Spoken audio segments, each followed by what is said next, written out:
The Prince of Wales wants the history of the transatlantic slave trade to be taught and understood as widely as the Holocaust. He believes there is a fundamental gap in national awareness of the trade, despite Britain's direct involvement in it. A royal source said. The Prince notes that in the UK, at a national level, we now know and learn at school all about the Holocaust. That is not true of the transatlantic slave trade, and there's an acknowledgement that it needs to happen.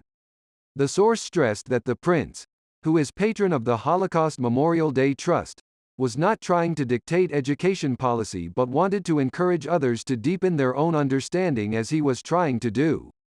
The Prince is in contact with a range of experts and world leaders on the subject, and hopes that a charitable organization will take on the mantle in order to better educate and inform, as well as to create a mechanism for remembering such an integral part of British history. An aide said he was looking for opportunities to highlight and celebrate diversity in both the UK and the Commonwealth.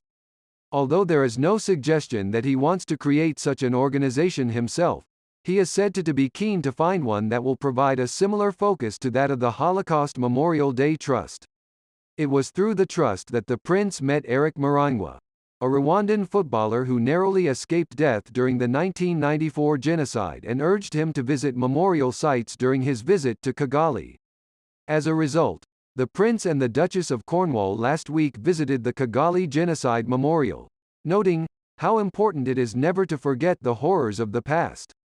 In a bid to raise awareness of the Windrush generation and mark their tremendous impact on the UK, the Prince has commissioned portraits of some of those who travelled from the Caribbean to the UK between 1948 and 1971.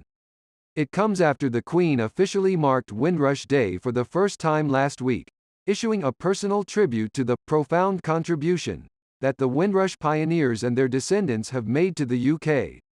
The Duke of Cambridge also acknowledged in a strongly worded speech that the Windrush generation had been profoundly wrong and suffered racism in Britain that continues to this day. The Windrush portraits will be undertaken by artists selected personally by Prince Charles, including several black artists. It follows similar initiatives in which he commissioned portraits of surviving servicemen to mark the 70th anniversary of the Battle of Britain in 2010, portraits of D-Day veterans in 2015 and portraits of Holocaust survivors in 2020. The portraits will feature members of the Windrush generation chosen from across the UK by the Windrush Commemoration Committee. It is hoped they will be shown together for the first time on Windrush Day 2023 in the Queen's Gallery at Buckingham Palace, with the exhibition opened by the Prince. He said, "The Windrush vessel arrived at Tilbury in the year I was born, inspiring a generation who made this country home. I have always thought of the United Kingdom as a community of communities whose strength is in our diversity, and over the last 75 years this generation has made an immeasurable contribution to the society we share.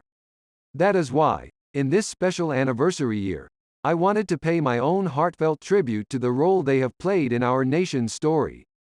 The Prince's call for better acknowledgement of the slave trade came after he expressed his deep personal sorrow over the painful history of slavery, acknowledging that lessons must be learned in order for the Commonwealth to move forward.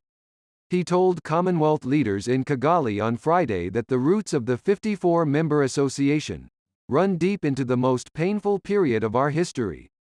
He also made it clear that if Commonwealth realms wanted to sever ties with the royal family and become republics, such change could be made calmly and without rancor. Campaigners have long argued that black history in Britain cannot be fully understood without a deep understanding of the transatlantic slave trade, often described as one of the greatest crimes against humanity, and its continued role in shaping modern society. In turn, its impact on the experience of the Windrush generation and their descendants is considered critical.